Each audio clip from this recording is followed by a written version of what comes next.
भगवान ने गीता जी में पंडित किसे कहा है? हम लोग पंडित को जात पक्ष में ले लेते हैं।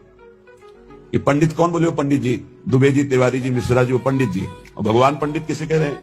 कह रहे विद्या विनय संपन्ने ब्राह्मणे गविहस्तनी स्वनिच सुपाके च पंडिता समदर्शिनः। पंडित कौन? बोले जो समदर्शी है, जो विद्या विनय संपन्न ब्राह्मण में, गाय में, कुत्ता में, चांडाल में, हाथी में एक ही परमात्मा को देखता है, वो समदर्शी है, वही पंडित है। पंडित कौन? जो समदर्शी है। और पंडित होता कौन है? क्या दो चार ग्रंथों को रटने वाला पंडित होता है? सोई सर्वज्ञ गुणी सोई दाता, सोई ज्ञाता सोई महिमंडित पंडित दाता, सोई सर्वज्ञ गुणी सोई दाता, सोई महिमंडित पंडित ज्ञाता, नीति निपुण सोई सकल परम स्याना, श्रुति सिद्धांत अनेक ते जाना, सोई सोई कवि कोविद सोई रणधीरा, जो छल छाड़ी भजे रघुबीरा।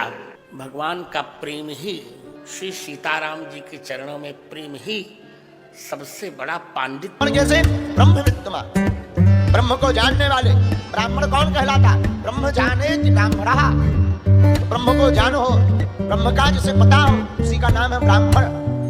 पंडित कौन है? सत असत विवेचनीय बुद्धि सा संज्ञाता इति पंडः।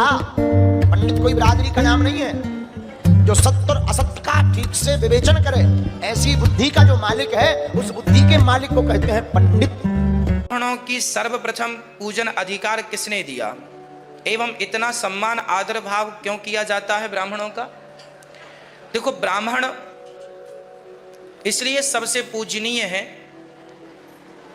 जैसे मंदिर बनता है तो मंदिर में तो ईंट सब जगह लगती है, पर देहरी की ईंट में ही लोग अपना माथा टिकाते हैं, जबकि ईंट तो पूरे मंदिर में लगी है।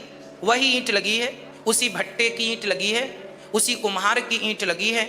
सारी ईंट को लोग माथा नहीं टेकते, पर द्वार की ईंट को माथा टेकते हैं। उसी प्रकार ब्राह्मण एक द्वार है। ब्राह्मण क्या है? 3-4 वर्ण है ब्राह्मण, क्षत्रिय, वैश्य, शूद्र में।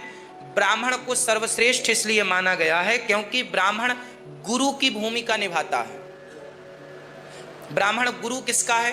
क्षत्रियों का गुरु है। धनुष बाण चलाना सिखाता है ना, वेद पढ़ाना सिखाता है ना। वैश्यों का गुरु है, व्यापार कैसे करना है, व्यापार के सही मायने, सूत्र क्या है, ये ब्राह्मण ही।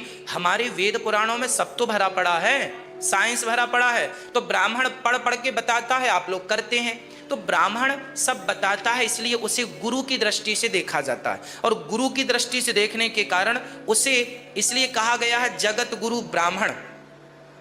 ब्राह्मण गुरु सन्यासी, सन्यासी गुरु अविनाशी। तो ब्राह्मण गुरु के स्थान पर है, इसलिए वह पूज्य है, इसलिए लोग आदर करते हैं।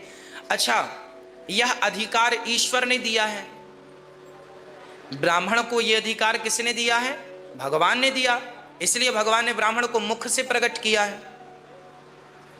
है ना। तो कहने का तात्पर्य यह हुआ कि सुदामा के चरण भगवान ने धोए। सुदामा ब्राह्मण थे और सुदामा के चरण भगवान ने धोए। तो भगवान भी ब्राह्मणों का आदर करते हैं, भगवान भी ब्राह्मणों के चरण धुलते हैं। भृगु जी ने भगवान की छाती पे लात मार दिया था। भृगु जी ब्राह्मण थे, उन्होंने लात मार दिया। आज भी भगवान को आपने लड्डू गोपाल जी को देखा होगा, पांव का चिन्ह अंकित होता है, लात मार दिया था। ब्राह्मण ऐसे होते हैं कि ब्राह्मण को भगवान भी आदर करते हैं, भगवान भी पूजनीय मानते हैं, वंदनीय मानते हैं। इसलिए ब्राह्मण का भगवान ने आदर किया, इसलिए सब आदर करते हैं। भगवान तो सबका ही आदर करते हैं, पर पांव भगवान ने ब्राह्मण के धोए। सुदामा जी के शुद्ध ब्राह्मण पूजनीय माना जाता है, वंदनीय माना जाता है। विद्या विनय संपन्ने ब्राह्मणे गविहस्तनी स्वनिच सुपाके च पंडिता सम दर्शिना। विद्या विनय संपन्न ब्राह्मण में, गाय में, कुत्ते में, हाथी में, चांडाल में, सब में एक ही प्रभु विराजमान, जिसको ऐसा ज्ञान है, वास्तविक अनुभव है। भगवान के शब्दों में वही पंडित है, वही ज्ञानी है, उसी ने कुछ जाना है जो जानना चाहिए। इसके नीचे तो सब माया का ही